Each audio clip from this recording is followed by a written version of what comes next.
সরকারি উকিল হবে তাদের নামটাই হবে প্রসিকিউশন সার্ভিস।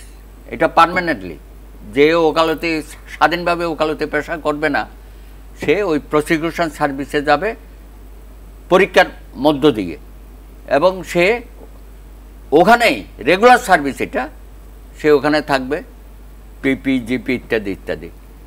উচ্চ আদালতে আমরা বললাম অ্যাটর্নি জেনারেল যেটা, হ্যাঁ, ওইটাকেও আমরা বলছি অ্যাটর্নি জেনারেল সার্ভিস।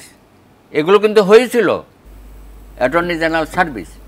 এই যে আমরা পিক অ্যান্ড চুজ করি, একসাথে 200, 250, 300 এএসি নিয়োগ দিচ্ছি।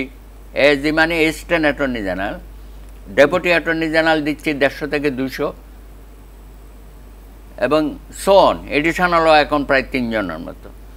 কিন্তু আমরা তো এটা করেছিলাম যে অ্যাটর্নি জেনারেল সার্ভিস পরীক্ষার মধ্য দিয়ে তারা ওই সার্ভিসেই থাকবে, ওকালতিও করবে, ওখানে যাবে, আবার ফিরে আসবে, এরকম যেন না হয়। সুতরাং এগুলো খুবই একটা সুস্থ মস্তিষ্কের চিন্তা ছিল, কিন্তু আমাদের দলীয় সরকারগুলো সেগুলো পছন্দ করে না। যেই সরকার পরিবর্তন হবে তখন এসে আবার জিনিসটা এইখানেই চলে আসলো তারা, কারণ ওই পলিটিক্যালি আপনি এইসব লোকরে এখানে নিয়োগ দিতে পারবেন। এখন যেমন ধরেন একটা অন্তর্বর্তীকালীন সরকার, এটা তো বিএনপির সরকারও না, জামাতের সরকারও না, অ্যান্ড সো অন, কিন্তু আমরা দেখতে পাচ্ছি অশুভ প্রতিযোগিতা হচ্ছে, কে জিপি হবে, কে পিপি হবে, কে এপিপি হবে। উচ্চ আদালতে ইতিমধ্যে এএসি, ডিএসি, অ্যাটর্নি জেনারেল নিয়োগ হয়ে গেছে। আপনি খোঁজ নিয়ে দেখেন, এখানে অধিকাংশই হচ্ছে বিএনপি ঘরানার অথবা জামাত ঘরানার।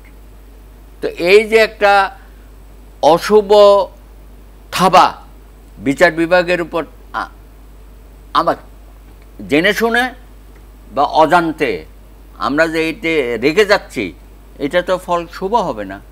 আমরা কেন এসব ব্যাপারে শক্ত জায়গায় দাঁড়াতে পারি না?